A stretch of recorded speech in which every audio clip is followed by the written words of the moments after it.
আসসালামু আলাইকুম, আমি নুরুদ্দিন রয়েছি আপনাদের সাথে।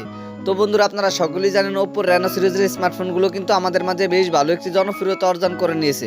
আর সেই জনপ্রিয়তাকে ধরে রাখতে Oppo এবার তাদের Reno সিরিজের অধীনে আরো একটি দুর্দান্ত স্মার্টফোন লঞ্চ করতে যাচ্ছে। আর সেটি হচ্ছে Oppo Reno 8Z 5G স্মার্টফোনটি। এই ফোনটির প্রাইস নির্ধারণ করা হয়েছে বাংলাদেশি টাকায় 32 থেকে 35 হাজার টাকার মতো।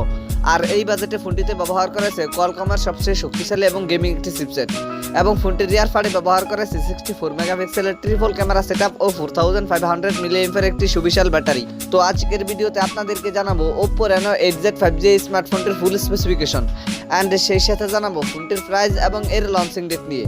আর ভিডিওটি কন্টিনিউ করলে আপনারা আরো জানতে পারবেন বাজেট রেঞ্জে ফোনটি কি আমাদের জন্য ভ্যালু ফর মানি প্রোভাইড করছে, নাকি এই বাজেটে মার্কেটে আরো কোনো সেরা স্মার্টফোন বর্তমানে আছে। এই সকল প্রশ্নগুলোর উত্তর থাকবে আজকের এই ভিডিওতে, সুতরাং আমি আশা করব আপনারা ভিডিওটি স্কিপ না করে পুরো ভিডিওটি মনোযোগ সহকারে দেখবেন। তো চলুন কথা না বাড়িয়ে মূল ভিডিওতে যাওয়া যাক। প্রথমত যদি ফোনটির ডিজাইন অ্যান্ড এর বিল্ড কোয়ালিটি নিয়ে কথা বলি, তাহলে Oppo Reno 8Z 5G স্মার্টফোনটির পেছনে ব্যবহার করেছে গ্লাস অ্যান্ড প্লাস্টিকের একটি সম্মিলিত ব্যাক প্যানেল।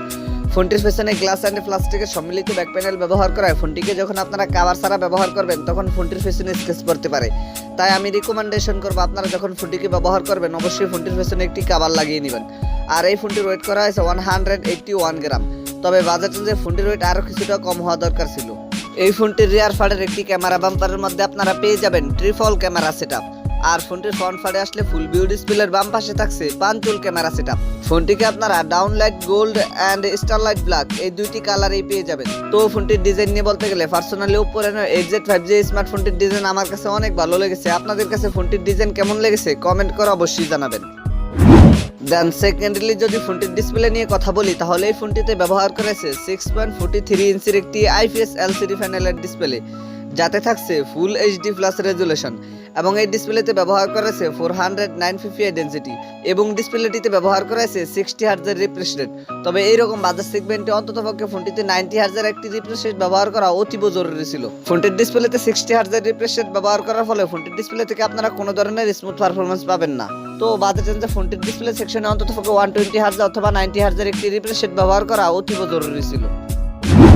এবারে যদি ফোনটির ক্যামেরা সেকশন নিয়ে কথা বলি, তাহলে এই ফোনটির রিয়ার ফাড়ে ব্যবহার করেছে ট্রিপল ক্যামেরা সেটআপ, যার মেইন সেন্সরটি 64 মেগাপিক্সেলের। সেকেন্ডারিতে থাকছে 2 মেগাপিক্সেলের একটি ক্যামেরা, থার্ডে থাকছে আরও একটি ক্যামেরা। ফোনটির রিয়ার ক্যামেরা দিয়ে আপনারা সর্বোচ্চ ভিডিও শুট করতে পারবেন 4K রেজুলেশনে। আর সেলফি ক্যামেরা হিসেবে ফোনটিতে ব্যবহার করেছে 16 মেগাপিক্সেলের একটি ক্যামেরা।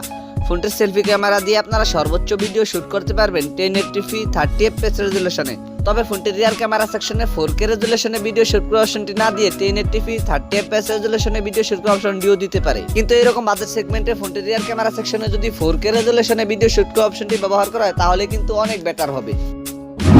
এবারে যদি ফোনটির পারফরমেন্স নিয়ে কথা বলি, তাহলে এই ফোনটিতে রান করবে ColorOS 12.1 বেসড অন Android 12।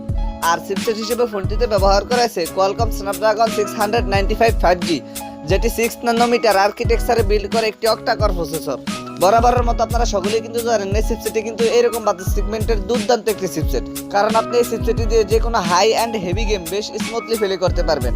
বিশেষ করে ফোনটির এই চিপসেটটি দিয়ে আপনি PUBG এবং ফ্রি ফায়ারের মতো হাই কনফিগারেশনের গেমসগুলো প্লে করার সময় কোনো ধরনের ল্যাগ বা ফ্রেম ড্রপ লক্ষ্য করবেন না। এই ফোনটিকে আপনারা 8128 এই একটি ভেরিয়েন্টটি পেয়ে যাবেন। এবারে যদি ফোনটির ব্যাটারি অ্যান্ড এর চার্জার নিয়ে কথা বলি, তাহলে এই ফোনটিতে ব্যবহার করেছে 4500 মিলিঅ্যাম্পিয়ার ব্যাটারির সাথে 33 ওয়াটের একটি ফাস্ট চার্জার। এছাড়া সিকিউরিটি হিসেবে ফোনটিতে থাকছে আন্ডার ডিসপ্লে ফিঙ্গারপ্রিন্ট। আর ফিচার হিসেবে ফোনটিতে প্রায় সকল ধরনের ফিচারই থাকছে, যেমন audio Jack 3.5mm, Bluetooth 5.1, USB Type-C port 2.0, wifi 802.11, NFC সহকারে থাকছে GPS। ফোনটিতে 6 ন্যানোমিটারের চিপসেট ব্যবহার করার ফলে ফোনটির ব্যাটারি মিলিঅ্যাম্পিয়ার কিছুটা কম হওয়া সত্ত্বেও ফোনটি থেকে কিন্তু আপনারা ভালো মানের একটি ব্যাটারি ব্যাকআপ পেয়ে যাবেন। এই ফোনটির প্রাইস অ্যান্ড এর লঞ্চিং ডেট নিয়ে কথা বলতে গেলে ফোনটির প্রাইস হতে পারে ইন্ডিয়ার মার্কেটে 30,000 রুপির মতো, আর বাংলাদেশি বাজারে এই ফোনটির প্রাইস হতে পারে প্রায় 35,000 টাকার মতো। এই ফোনটিকে আপনারা বাংলাদেশি বাজারে ডিসেম্বর মাসের দিকে পেয়ে যেতে পারেন।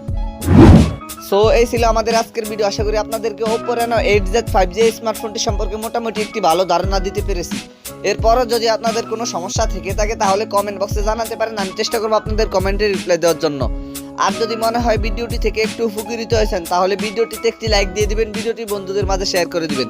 তো দেখা হচ্ছে খুব শীঘ্রই নতুন কোনো ভিডিওতে নতুন কিছু নিয়ে। সে পর্যন্ত সবাই ভালো থাকবেন, সুস্থ থাকবেন। Good bye.